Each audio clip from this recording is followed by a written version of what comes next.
लातूर हे शिक्षणाचं माहेरघर आहे आणि त्यामुळे महाराष्ट्राचं लक्ष जे आहे ते लातूरवर आहे। अनेक संस्था आणि जे कोचिंग क्लासेस आहेत ते लातूरला येत आहेत आणि अशाच प्रकारे वेगवेगळ्या संस्थांचे गैरव्यवहार जे आहेत ते देखील समोर येताना आपल्याला पाहायला मिळतात। लातूर शहरामध्ये देखील काही विनापरवाना शाळांचे प्रकरण जे आहेत ते समोर आली होती। आपण लातूर जिल्ह्यातल्या देवणीमध्ये आहोत। आपण जर पाहिलं तर माता नर्गिस दत्त देवणीची जी ही संस्था आहे या संस्थेमध्ये व्होकेशनल कोर्सेस जे आहेत ते गेल्या 25-30 वर्षांपासून सुरुवात होते। मात्र जे मूलभूत सेवा सुविधा ज्या आहेत या शिक्षण संस्थेसाठी किंवा व्होकेशनल कोर्सेससाठी म्हणून त्या उपलब्ध नाहीत आणि त्यामुळे शिक्षण विभागाची या संस्थेनं आणि संचालक मंडळानं असेल फसवणूक केलेल्या अशा प्रकारचं ऑब्जेक्शन जे आहेत ते सामाजिक कार्यकर्त्यांनी घेतलेलं आहे आणि त्यामुळे एक चौकशी समिती नेमण्यात आलेली आहे शिक्षण विभागाकडून। व्होकेशनल कोर्सेस ज्या व्यवसाय शिक्षण विभागाकडून चालवले जातात त्यांच्याकडून आणि आता या शिक्षण संस्थेची चौकशी सुरू आहे। काय ऑब्जेक्शन आहे नेमकं आपण समजून घेऊयात। संजय अंबुलगे यांनी हे ऑब्जेक्शन घेतलेलं आहे। गेल्या अनेक वर्षांपासून तुम्ही आंदोलन करताय, उपोषण करताय, या संस्थेवर तुमचं काय ऑब्जेक्शन आहे नेमकं? मी संजय अंबुलगे, देवणी तालुका देवणी। इथं बिल्डिंगच नाही, व्होकेशनल कॉलेजच नाही, इथं सुटकेस नाही चालते, कागदोपत्री शाळा चालते। इथं मुलं नाहीत, गेले नाहीत, काही नाही। 8 जण शिक्षक होते, 100% ग्रँटेड आहे, यांच्यावर कडक कारवाई व्हावं। इथं बिल्डिंग वगैरे काहीच नाही, भौतिक सुविधा नाही, काहीच नाही, इथं कोणत्याच बारेमध्ये काहीच नाही। इथं कागदोपत्री चालते, दुसरं काहीच नाही। इथं शासनाला करोडो रुपयाचा चुना लावला जातो, ह्यांच्यावर 420चा गुन्हा दाखल व्हायला पाहिजे। म्हणजे भौतिक सुविधा नसताना मान्यता घेण्यात आली आणि त्याचबरोबर इथले जे काही प्राध्यापकांची नेमणूक करण्यात आली आणि शिक्षण विभागाकडून त्यांचे म्हणजे पगारी जे आहे ते वेतन साठी म्हणून जे काही पैसे आहेत ते पण घेण्यात आले।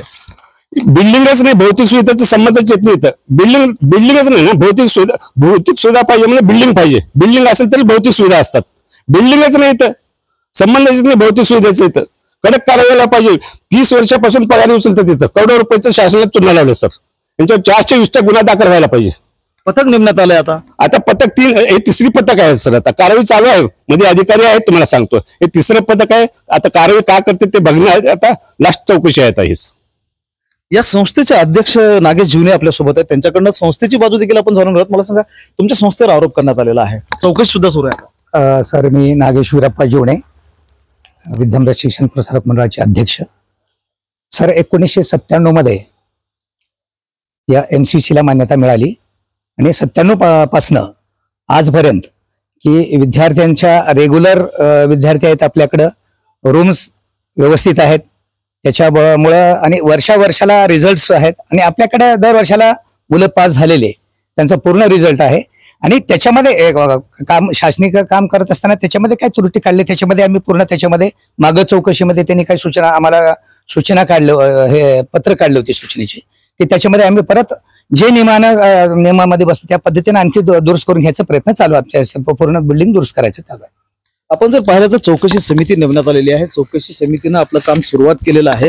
तिसरं पथक हे आहे। आपण जर पाहिलं तर या पथकामध्ये माझ्या हातात जी कागद आहेत त्यामध्ये राजूरकर HT आणि माळकुंज SV आणि त्याचबरोबर GS मगर ह्या 3 जणांचं हे अधिकाऱ्यांचं पथक आहे जे लातूरच्या व्यवसाय शिक्षण प्रशिक्षण अधिकारी कार्यालयानं नेमलेलं आहे आणि आता ती चौकशी सुरुवात झालेली आहे। आपण पाहू शकतो अशा पद्धतीनं व्यवसाय शिक्षण विभागाचे जे अधिकारी आहेत ज्यांची नेमणूक करण्यात आली ते चौकशी करतात, ते त्यांचं काम करतायत आणि ही चौकशी पूर्ण झाल्यानंतरच या संदर्भामध्ये ते बोलतील आणि या संस्थेमध्ये जो काय प्रकार सुरू आहे तो समोर येईल। तिसऱ्यांदा चौकशी होते आहे, आपण अधिकारी पाहतात जे व्यवसाय शिक्षण कार्यालयानं नेमलेले आहेत, ज्यांची नावं आपण सांगितली की राजूरकर असतील किंवा माळकुंज आणि मगर, आणि व्यवसाय शिक्षण कार्यालय जे आहे ते त्यावर लवकरच निर्णय घेणार आहे आणि या शिक्षण संस्थेमध्ये ज्या पद्धतीनं व्होकेशनल कोर्सेस चालले होते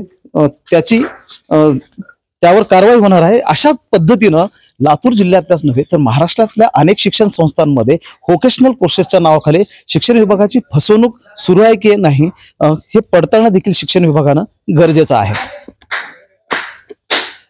महेंद्र जोंधे, TV9 मराठी, लातूर।